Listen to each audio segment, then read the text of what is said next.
Sesuaikan dengan ukuran belut seberapa ya. Kita langsung saja memberi makan pada.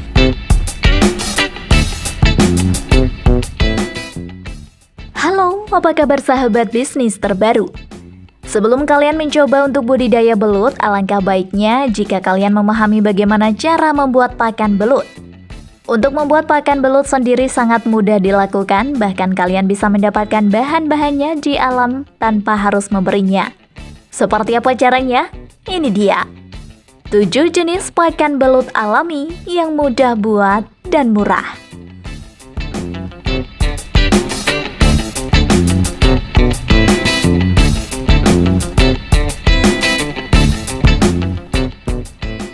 Jenis dan cara buat pakan belut. Cacing tanah. Cacing tanah bisa diperoleh dengan sangat gampang bagi Anda yang membudidayakan belut dan ingin memperoleh pakan belut alami ini. Tidak hanya gampang didapatkan, pakan belut alami berupa cacing tanah ini juga mengandung gizi yang kaya protein. Dengan demikian maka bisa dikatakan sebagai pakan belut terbaik yang berasal dari alam.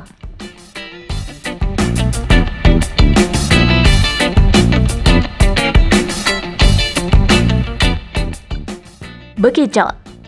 Gizi yang terdapat di bekicot juga baik untuk pertumbuhan belut yang dipelihara. Bekicot bisa dengan gampang Anda dapatkan di sekitar lingkungan Anda. Hewan yang satu ini merupakan hewan sejenis siput, namun hidup di darat. Sebab hidup di darat, orang tidak perlu basah-basahan untuk mendapatkan pakan belut alami yang satu ini.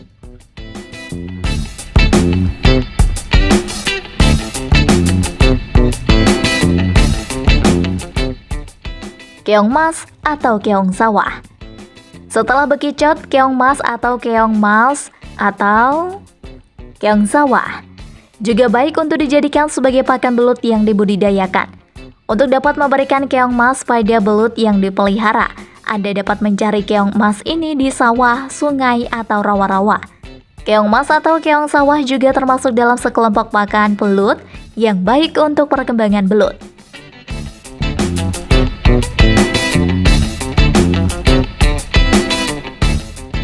Cacing sutra.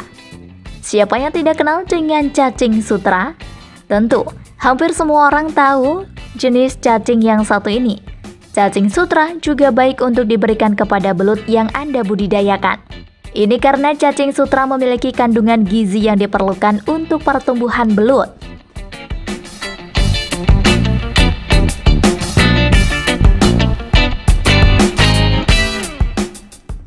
Kepiting air tawar.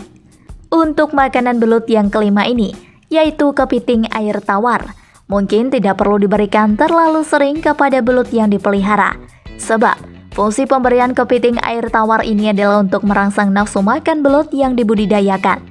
Kepiting air tawar biasa disebut dengan yuyu di tanah Jawa, yang tentunya dapat diperoleh di sekitar perairan air tawar.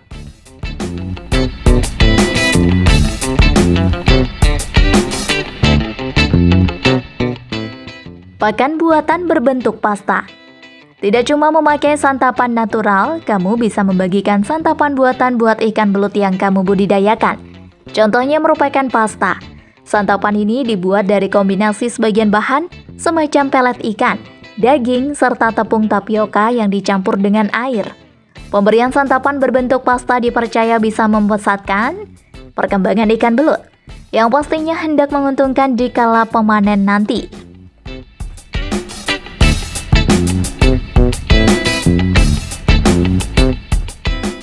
Jasad renik. Jasad renik ataupun yang lebih kerap kita tahu merupakan plankton.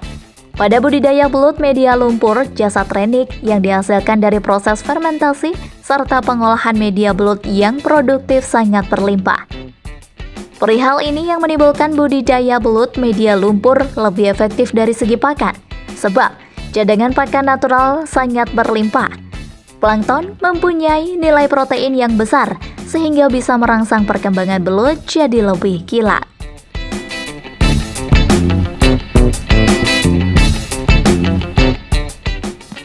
Cara budidaya belut. Untuk memulai cara ternak belut, yang pertama kali harus dilakukan adalah mempersiapkan kolam pembesaran sebagai tempat di mana belut-belut akan dibudidayakan. Kolam yang biasanya digunakan adalah kolam terpal ataupun kolam permanen yang terbuat dari semen. Jika dibandingkan dengan kolam lumpur, kolam air jernih memiliki kelebihan karena dapat meminimalisir pemborosan tempat. Ini karena ukuran kolam yang tidak terlalu besar namun tetap bisa menampung banyak bibit. Namun, Anda juga perlu memperhatikan sirkulasi air jika memilih menggunakan kolam air jernih. Sirkulasi air yang baik dapat mengatur kadar pH dalam air yang nantinya akan terganggu karena lendir yang dikeluarkan dari tubuh belut. Sirkulasi yang bagus juga akan membuat kadar oksigen di dalam kolam menjadi stabil dan air tetap jernih. Sebelum lanjut, jangan lupa tekan tombol subscribe dan notifikasi lonceng di bawah ini agar kalian dapat notifikasi video baru dari channel kami, Bisnis Terbaru. Memilih bibit.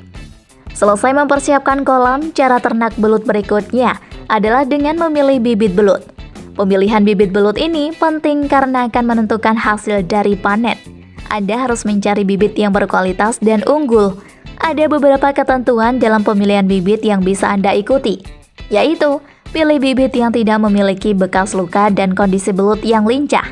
Hindari bibit belut yang didapat secara alami, karena akan menimbulkan bekas luka seperti cara penangkapan dengan metode setrum berburu di dalam lumpur sawah dan sungai. Ukuran bibit setidaknya harus merata atau sama besar. Dengan memilih ukuran bibit yang sama besar, juga dapat menurunkan tingkat kanibalisme. Selain itu, pemberian pakan juga tidak akan merata jika Anda mencampur bibit kecil dengan bibit yang besar. Pemberian pakan. Pemberian pakan yang teratur sangat penting dan akan mempengaruhi dan berpengaruh dalam tumbuh kembang belut nantinya. Selain itu, pemberian pakan yang tepat akan membuat keberhasilan dari budidaya belut menjadi lebih optimal. Anda bisa memberikan beberapa jenis pakan alami seperti limbah ikan, bekicot, sisa cincangan dari daging ayam maupun pelet. Perawatan belut. Cara ternak belut yang selanjutnya adalah cara merawatnya. Tidak hanya supaya saja yang perlu diperhatikan, kondisi fisik belut dan lingkungannya juga perlu diperhatikan dengan seksama. Perhatikan kualitas air, berikan pakan secara teratur, serta sesuai dengan takaran agar tidak menimbulkan air yang cepat kotor dan sifat kanibalisme belut.